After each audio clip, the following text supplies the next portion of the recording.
You're listening to Sox in the Basement, a production of the Broadcast Basement Limited, where every show is 30 minutes of good and comes from a basement bar on the south side of Chicago.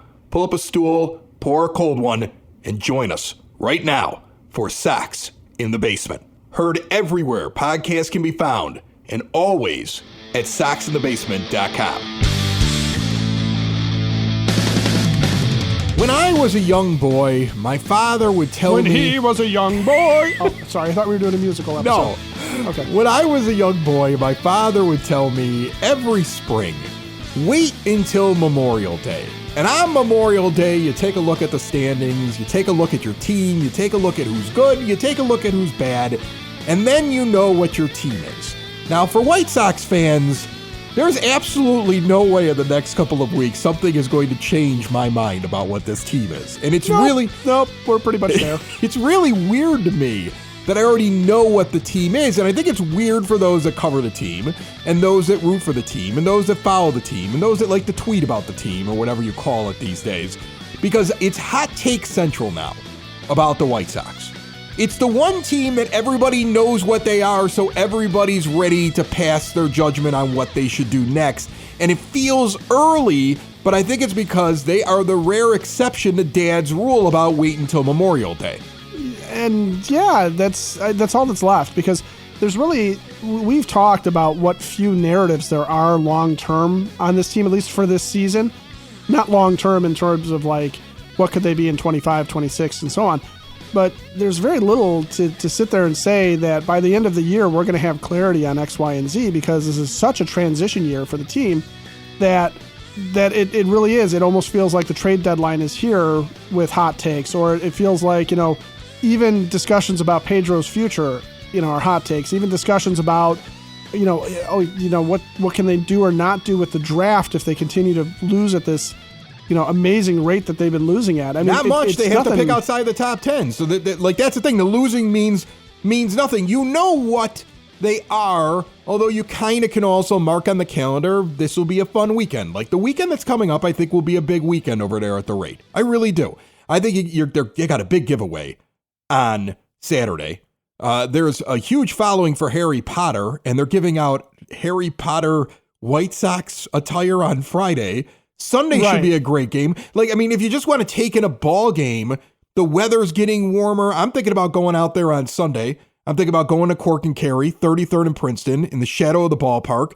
In fact, get there pregame, and I think you're going to find me at the bar. I'll buy you a beer, because I can't stay away any longer. Things are starting to ease around the house. Like I got one kid that's about to graduate from high school. We're at the back end of all the divorce stuff. I got one kid whose water polo is coming to an end, and they play constantly. Like there's just so much that is coming to an end here in the Lanuti house. And I'm like, I have time for baseball now. So Sunday, my plan is to be out there, stop by, award-winning burgers, ballpark favorites. The bar is spectacular. They got an amazing array of craft beers, spirits, and wines, indoor, outdoor seating. I can't wait to see the friendly staff come out and see me. I'll be hanging there. Ed's thinking we might actually go to Friday's game too, he just hit me with. So we're going to be at the ballpark all weekend long. I know what to expect when I go there. I know what the team is. And there's no illusions here. No. So it makes sense. Everybody's on to now, what are they going to do? Who are they going to trade? We saw the Marlins already make a trade. So now everybody's like, okay, well, the White Sox make sense. They're going to make a trade. So Bob Nightingale, who I find really interesting, he put out this article on the 5th of May. And the article's got a little tidbit about the White Sox that everybody zoomed in on. The thing that was most interesting to me about the article was that there was a big section on it that had to do with Kenny Williams and what he's doing with his life these days. And it's so in-depth, it continues to back up my feeling that Kenny was one of the main people that fed Bob information. Well, yeah. Like now I look back at it and I go, okay, look at the write-up on Kenny Williams in this article and how much he's talked about in the quotes from Kenny. And I'm like, this guy was Bob's guy. Bob was Kenny's guy. Because it's just a weird thing to put in your MLB article is like, let's check in on Kenny Williams. Nobody cares. I don't care. You don't care. But Bob cared enough because of their relationship with each other. That's how I took it. But later on in the article that was put out on the 5th, Here's what he says. The White Sox, off to their worst start in franchise history. I love that. It rolls right off the tongue. Are still hoping to trade Tommy Pham, to the highest bidder before the trade deadline. Well, of course you are. Tommy Pham came to play for you for the most amount of money because he's in the business of Tommy Pham and he's a good ball player. And now you got to be in the business of the White Sox because next year he's going to go for the most money after what he goes in and he does on the field. And he's a 1-year guy that's giving you a little bit of a boost. So Pham to the highest bidder at the trade deadline makes sense. The White Sox 100%. are also expected to trade starters Eric Fedde, Chris Flexen, Mike Clevenger, Michael Kopech, and Eloy Jimenez. Now, that list is interesting to me.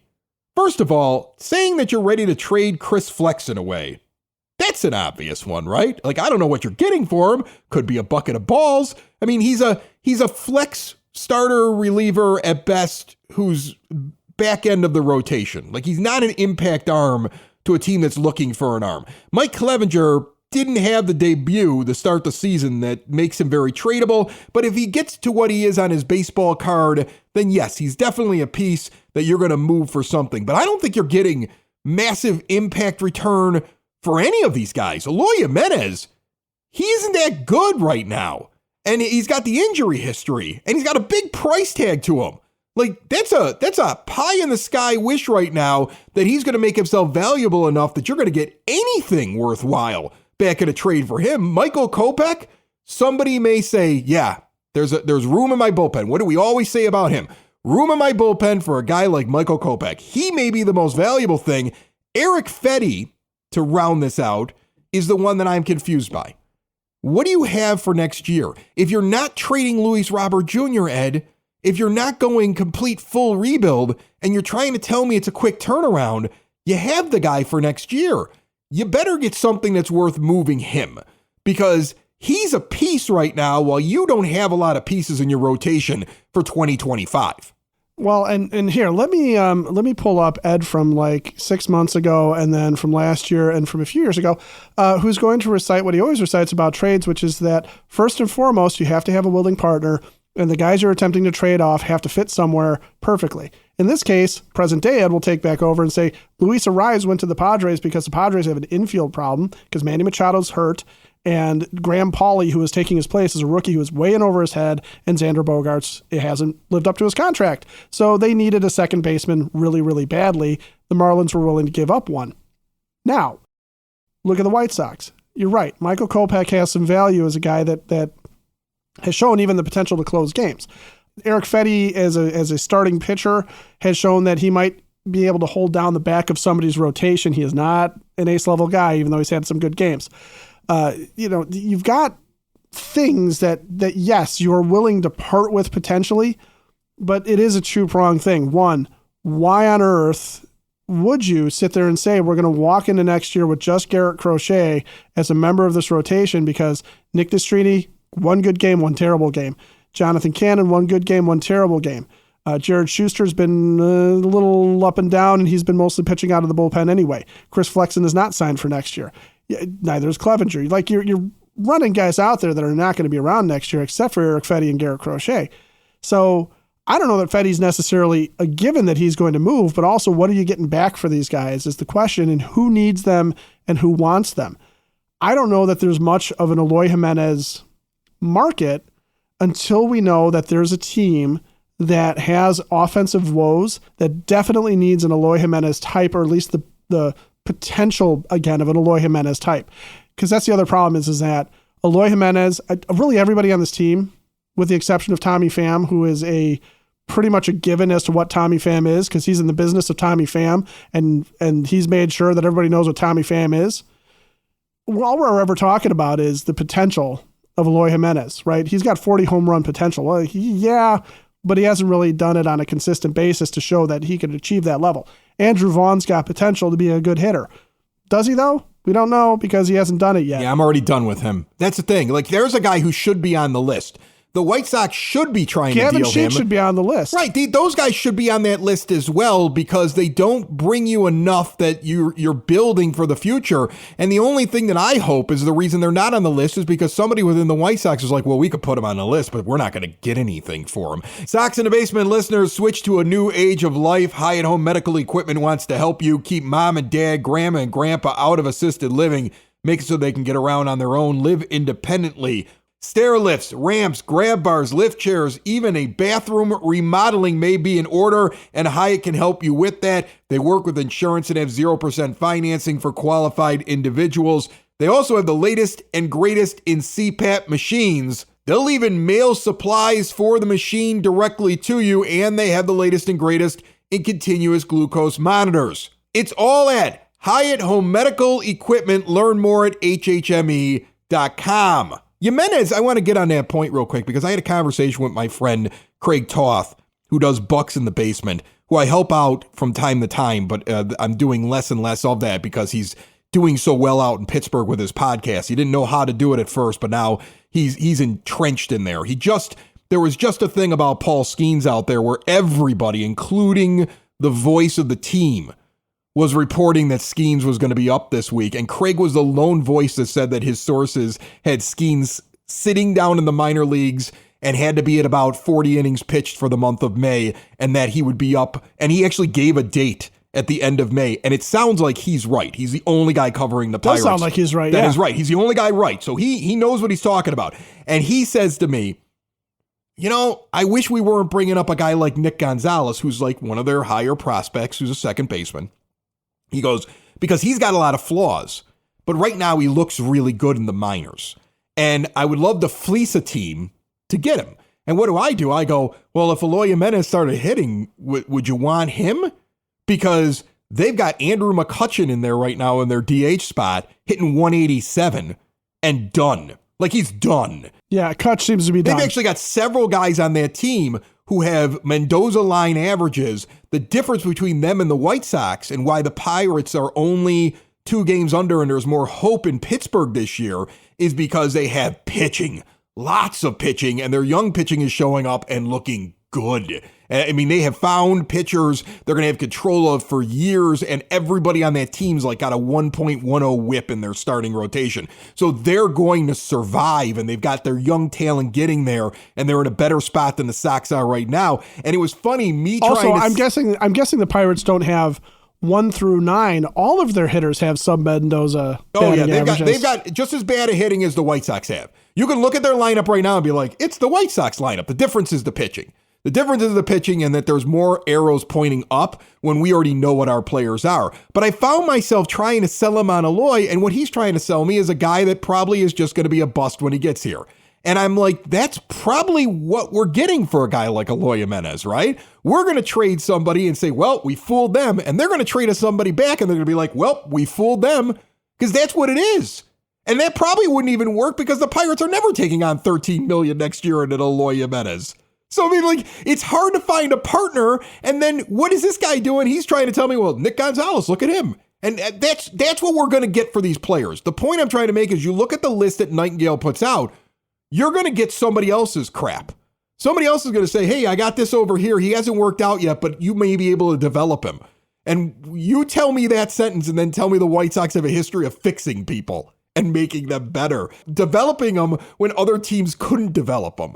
So, I mean, it's interesting to have Bob talking already, like Nightingale's like, oh, well, these are the guys they're probably going to move. And I go, but what are they really going to get back? Like, so I'm not that excited about moving guys. And that, again, that goes back to why Fetty wouldn't be on my list, because at least I know what he is and I know what he is next year. And if you really want to convince me you're going for a quick turnaround, you can always deal him next season, mid-season, to get something if it doesn't work out the way that you're trying to sell me that it will in 2025. Or you can always deal him in the offseason where you have him under contract when you've been able to establish more. So like by the end of the year, if, for example, by the end of the year, you're looking at it going, hey, Garrett Crochet really came along. Like he had his ups and downs, but we're really confident in his spot in the rotation next year. And after, some adjustments, Nistrini and Cannon and whoever, they end up to bring it up and having starts here, really does it. Or, there's something that happens. Drew Thorpe comes up and you're really convinced about his role. If you're looking at it and Fedde becomes an extra at that point, okay, or he becomes something where it's like, hey, for what we're paying Eric Fedde for this year, we actually went out on the market and did this and this, and we're better off that way. So we're going to trade him because we also have a willing partner. That's, there's all sorts of opportunities when it comes to Eric Fedde. He's more valuable in the offseason. He's clearly somebody Probably. you hold. Well, I mean, seriously, what can he do other than increase his value this year for you? I mean, otherwise, think about how the trade pool is always a mess in midseason, right? Again, you got to find willing trade partners. There's you could just chop off half the league is not even interested in any kind of trade. Exactly. There's a whole bunch of non-contenders who are not going to trade with the White Sox because they understand what they are, or, to the extent that they're fighting for that last wild card spot, or they feel like they got a shot within a division somewhere. And I'm not going to start naming names because I don't really care that much right now. It's not even Memorial Day yet. But when they start to figure out who they are and what they are, where their deficiencies are, they're going to make a decision as to whether or not they want to do something in-house and try and develop a guy that they have, or use, an aging free agent, try and squeeze the last drops out of them or whatever they have available to them, or if they're going to make a trade that's going to try and bring it. But then again, you sit there and you look at it and you go, is anybody committing to Eloy Jimenez? Is anybody going to commit to Eric Fedde for that matter? Because if you're trading for somebody mid-season, if you need a pitching replacement, if you need somebody to cover innings for you, and you're coming to the White Sox superstore here, the Kmart of the Midwest and the East Coast and West Coast, it's just the Kmart of the United States right now. We're more like the dollar store right now. No, you know what? People rely on dollar stores to live off of. We're a Zaire. Zaire. Woolworth. We're Woolworth. So yeah, Zaire or Venture, take your pick. That's exactly what Actually, I think we Venture are. had black and white stripes. Right. So And the bargain may be Michael Kopech in that whole thing. Well, and that's the thing is where I'm going with that is that somebody's looking at this going, I need a reliever. Everybody always needs a reliever down the stretch. Somebody's going to want Michael Kopech. Now, what are they going to be willing to give up? And can it be something that isn't their project that went awry? Okay. Well, here's why he's valuable, Ed. All those names besides him and Fedde, well, look, you can option out of the Eloy Jimenez thing, or you can pay him, right? Then you got a bunch of guys who are just here for this year. Then you got Fedde, who's signed for this year and next. Then you got Kopech, who's on $3 million in his arbitration 2-year and has an ARB year next year. So you can bring in a relief pitcher and then go to arbitration with him, where I would think there's got to be some impact on his number because he's no longer a starter. And you would think that is a valuable piece who you have control of for the extra year. So we're talking about a guy with the rest of this year control, next year control, not a high price tag, who's starting to show that he can get high leverage outs late in a game for a team trying to make a pennant push.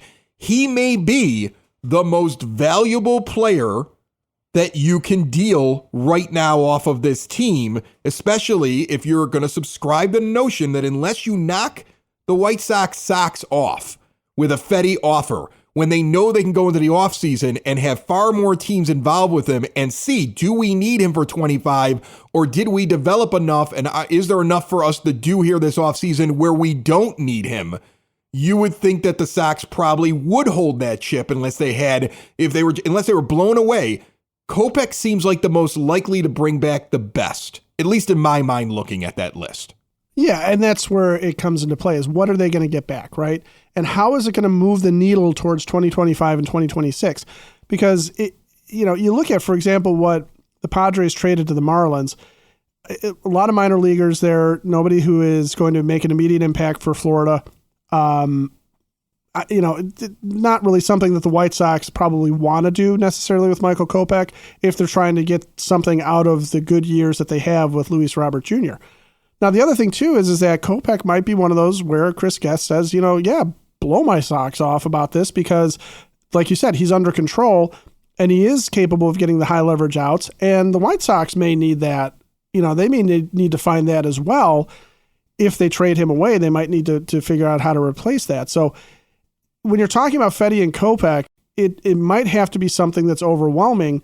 But when you're looking at the guys that are going to move and bring back something quickly, okay, and are going to move faster, I don't think that those are the two guys that move fast. I think Chris Flexen is more valuable to somebody in regards to, like, I can put him in the rotation if I need him. I can put him in the bullpen if I need him. He's a swing guy. He's a veteran. He's done this before.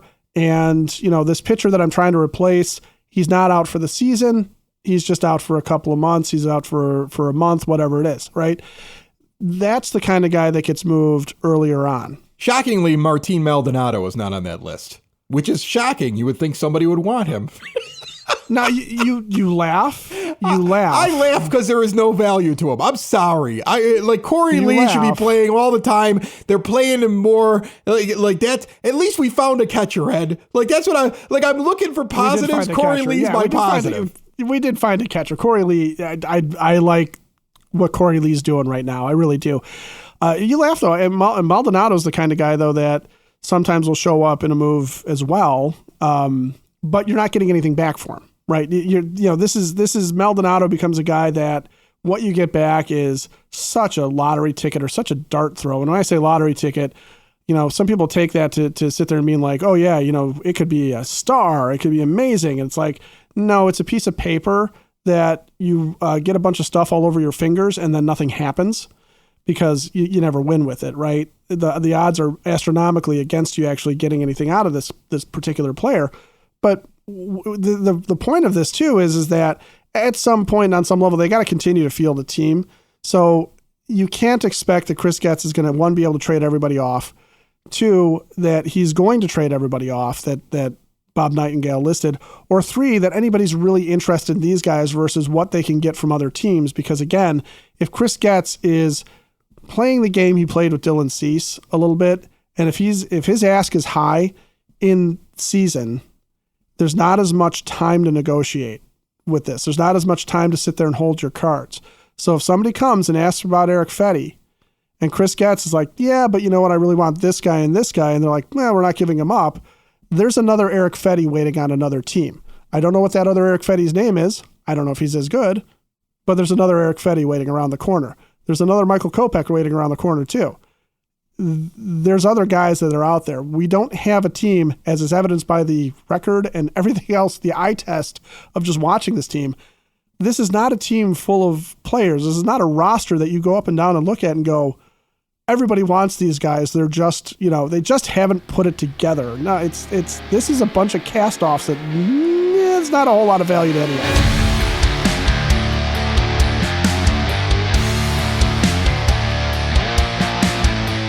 Support Sox in the Basement by making your next wager with one of our preferred sports books. We've got some of the best offers out there. Heck, I'm going to say it. The best offers out there are at soxinthebasement.com. Also, check out our brand new Vouch store supporting small business. Everything from camp craft cocktails, where you can become an expert bartender at your own home bar, or supporting disabled veterans and purchasing some Split Rock coffee. There's more than just the podcast at soxinthebasement.com.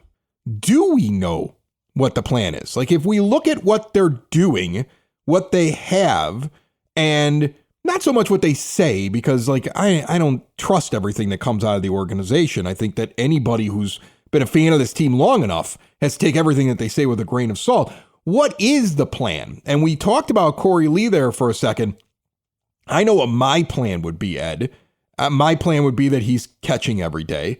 My plan would be that Brian Ramos is staying as long as he can hit and as long as he can just be halfway decent. I would keep him up here and have him play third base as long as he was just not showing that he was overmatched. If he could just hang in there long enough and we can get some time with the kid, then I'd be playing the kid at this point. I'd be trying to work these AAA pitchers like Nastrini and Cannon and anybody else that you want to take a look at. These guys should be popping up and down all year long, and we should be giving them every opportunity to see whether or not they've learned something from the last time that they were up here. I want to see the players that have a chance of being impactful as soon as 2025 season begins, getting as much playing time as possible. And I see Colson Montgomery down there having a good week or two. I want to see that happen for a little while longer. But if he does what he's doing now for a consistent month or two, I want to see him in the back half of the season playing shortstop.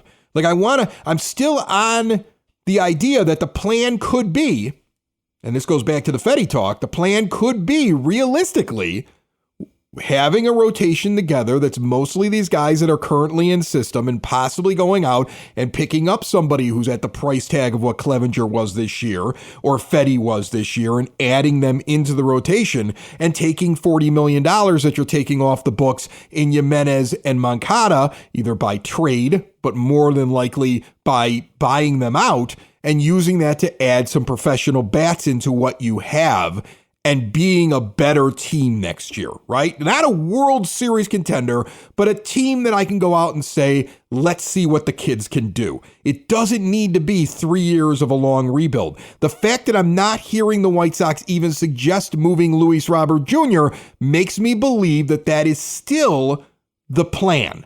Am I nuts? No, you're not nuts. You're not nuts. I think that is the plan because this was going to be a lost year. No matter what Chris Getz said about wanting to compete, okay?